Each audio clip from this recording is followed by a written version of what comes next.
Welcome to Authentic Energy, a podcast dedicated to getting to the bottom of what it means to be your true, authentic self at work. I am your host, Wendy Brand.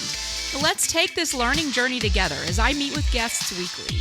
Whether you are a leader or individual contributor, a teacher or a nurse, we'll share conversations and stories that highlight meaningful connections, self-awareness, a sense of belonging, and all the components necessary to create a workplace where you can show up in your authentic energy.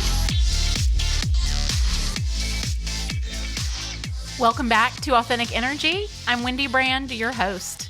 This week, I'm coming to you from a small beach town in Texas, just a few hours south of where I live. You all know that I am a goal setter and planner, and as we enter the second quarter of the year, I stepped away from my clients for a week and took a personal retreat to work on my business. I'm taking a look back on the last quarter, asking myself some of the hard questions and looking forward to the next quarter to ensure that I have a plan that's going to move my business forward in the way that I want it to. I am building my business with great intention. I'm also working on some content for something new that I'm hoping to roll out in a few months, so stay tuned on that. If you attended one of the Let's Goal workshops in December or the Reveal retreat in January, this is a reminder for you to check in on what plans you had set for yourself for the year and what did you set as a goal for the first quarter. How did you do at achieving those goals? Is there anything you need to tweak or change for Q2, or are your Q2 goals still relevant? It's okay to adjust each quarter as needed. Things change. And speaking of change, today's episode is around change management. Now, I want to pause right here. And if you're interested in following along, I have a free workbook that you can download. If you go to wmbcoaching.com/051, that's wmbcoaching.com/051. You can download the free workbook that kind of walks through the change framework that we're going to be discussing today. If you're not running a business or a leader in your organization, you can also apply these principles to any change that you are wanting to make in your life or that you're wanting to help someone else make. My credentials around change management run pretty deep.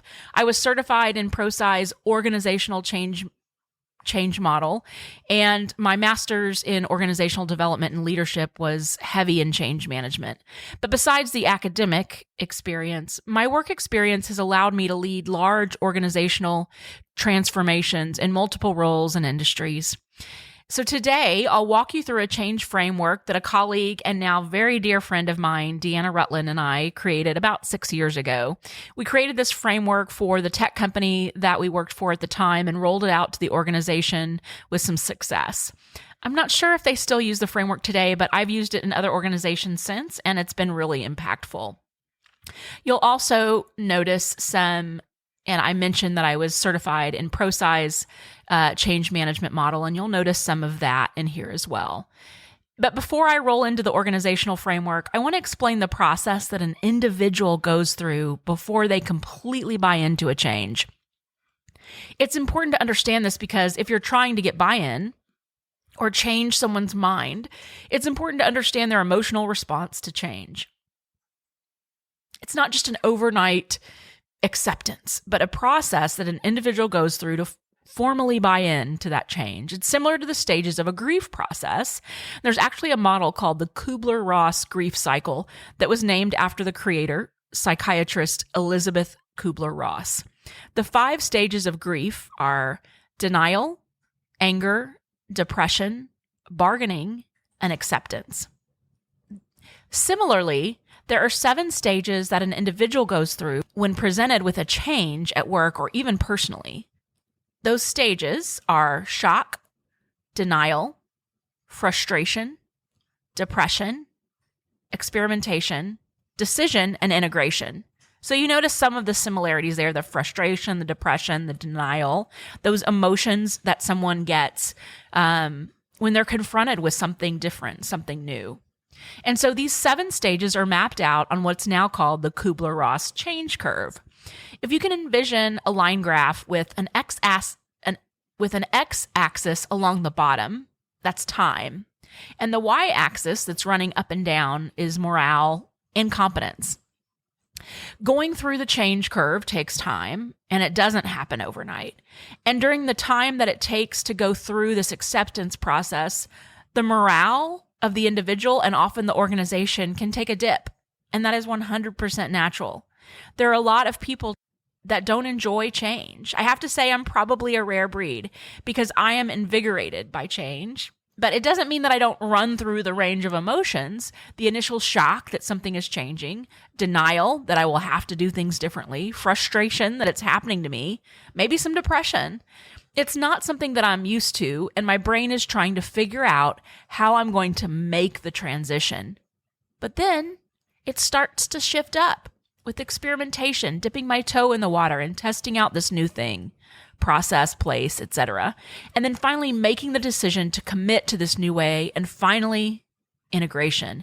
Integrating the new way of doing things, a new job, a new house, a marriage, a divorce, whatever the change is, integrating it into my life fully until it becomes the new way of being for me.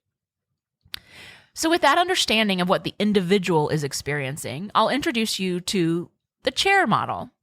So the chair model of change management is a framework that outlines key elements to consider when implementing change within an organization, taking the individual change curve into perspective. Okay, so let's just jump right in. The C in chair, so chair is an acronym. The C in chair is context. So let's go back to envisioning the line graph of the individual change process to see where that context gets inserted and the value that it brings.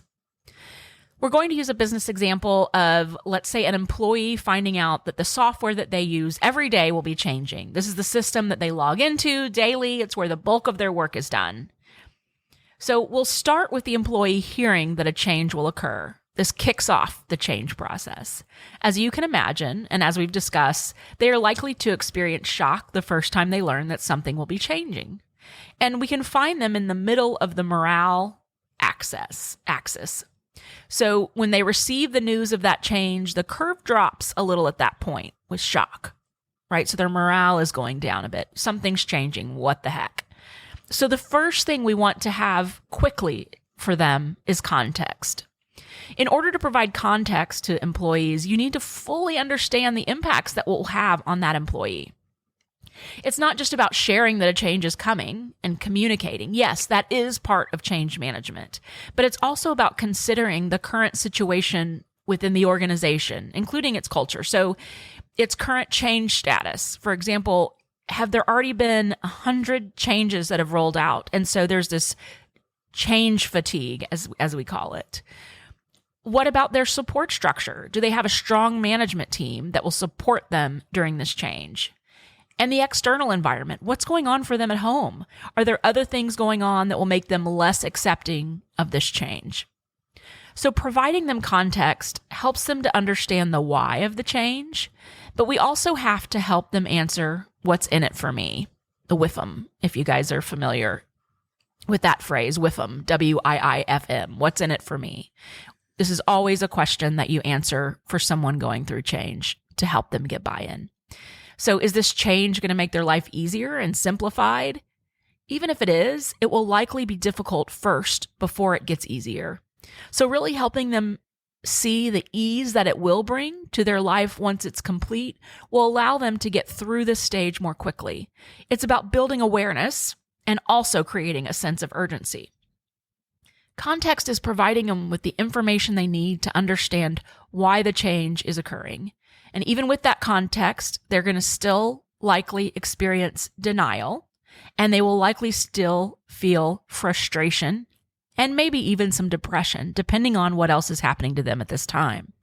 During this period, morale still dipping for the individual and possibly those around them. And this is to be expected. The goal is to speed up the time it takes to work through this, but everyone is unique and each individual will likely experience the change a little differently. Leaning on those managers to support and guide at the individual level during this time is critical. And this is when we insert the H in the chair model. And the H stands for head and heart. This component emphasizes the importance of both rational and emotional aspects of change. It recognizes that change efforts should appeal to both the logical reasoning, the head, and the emotions and values, the heart, of individuals within the organization. This is where you help them find alignment with their own values.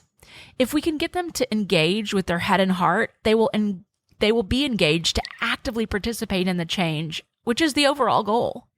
The employee then begins to experiment with the idea of the change or even experiment with the new product, and we can help them move to a decision to commit to the change more quickly after that point. And this is where we insert the A, which is about aptitude. Aptitude is about equipping the employee and preparing them for the change. It's the readiness and capability of the individuals within the organization to adapt. This includes assessing their skills, their knowledge, overall willingness to embrace the change. From the time they understand head and heart and then move into aptitude, you see the change curve begin to move upward, demonstrating morale increasing.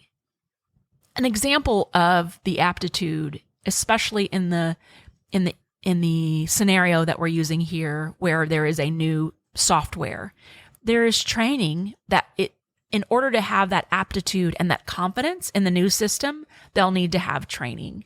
So typically we hear when we talk about change management, the two big components of change management are communications and training.